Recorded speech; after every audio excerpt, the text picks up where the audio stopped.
Hello and welcome to my second motovlog. Today I'm going to be doing a review on my bike, the Honda CB125F. So before I start, I just want to give a shout out to Lucky Moto UK. If you go onto their Instagram, you'll find them quite easily. Just search Lucky Moto UK and then go onto the shop and you can use my code TOM5 for a 5% discount.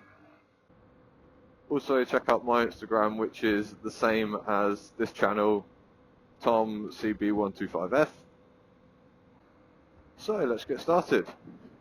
First of all, I'd just like to say this is a budget 125. I think you can pick the 2018 ones up from the factory for about 2,950. Might be wrong, but I think I'm right. So the dash is very basic. It's got the trip meter, the miles from new, it's got the speedo, the analog fuel gauge, which I find very useful. It's got a gear indicator, which I also find helpful, and obviously the tachometer.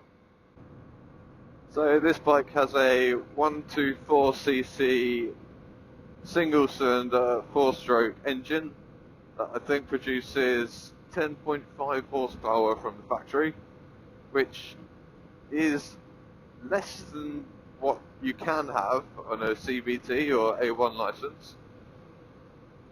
But I think it's mainly aimed at city riding, so it doesn't need much power, obviously. Ooh, like me. So the wheels and tyres on this bike. The wheels are 18 inches in diameter and the rear is 90 wide, the front is 80 wide, so they're quite narrow, but again, it's for city riding, you don't need really wide tyres for that. The stock tyres aren't brilliant, I'll say that now.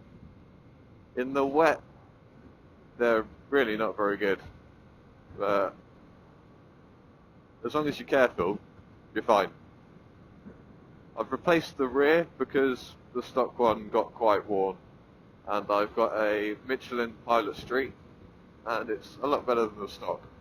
The brakes on this are decent enough. We've got, I think it's 240mm disc on the front, and a 130mm drum on the back. So they're not the most advanced, but they're good enough for what you need.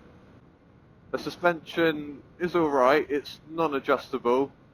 There's, I think, 120mm on the front, and I don't know what the distance is on the rear, but it's dual shock with 5-step preload adjustable. Oh, I might end up with one of them. The fuel economy on this bike is actually quite good. I think Honda have claimed 151 miles per gallon, but you most likely will not get that. I think I know someone who did about 260 miles on a full tank, and he wasn't going gentle on it. It's a 13-litre tank. The seating position on this bike is actually quite nice.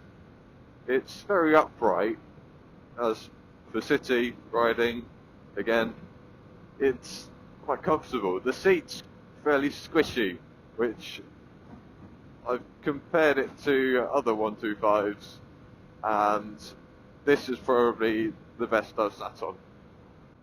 It's quite good for long distances as well. I've been to the Peak District, I've been to Norfolk, and I've been to Southampton on this, and I've just been happy sitting on it for a good few hours. So as I said, this bike is a budget bike, so it doesn't have the best equipment or the high-tech stuff at all. It's got everything you need. It's also quite modifiable. I don't know if that's a word, it probably is. But I've done a few things to this. As you can probably tell, I've done the screen. This wasn't stock. The stock doesn't have one because it's a naked bike. And I've also done this tank pad here, which I think fills in this nice blank space there. And I also got a Honda one, which is decent. I've done the grips, I've done the levers, I'll do a whole other video on it. As I mentioned, it's only 10.5 horsepower. You can probably guess it's not the fastest bike. But, to be honest, you don't really need it. If you're just learning, you don't need the fastest bike. This is a really nice one to learn on.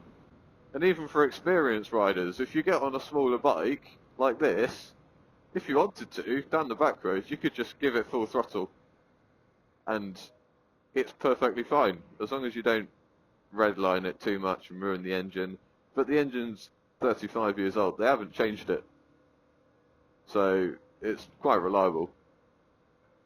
And this bike is quite light. I think it's 130 kilos, which just means you can flick it in, like wherever you want. And it's just so nice through the corners. I know it doesn't have much tech. It doesn't have cruise control or ABS or traction control or anything like that. But it's just really nice to ride, in my opinion. So do I recommend this bike? Yes.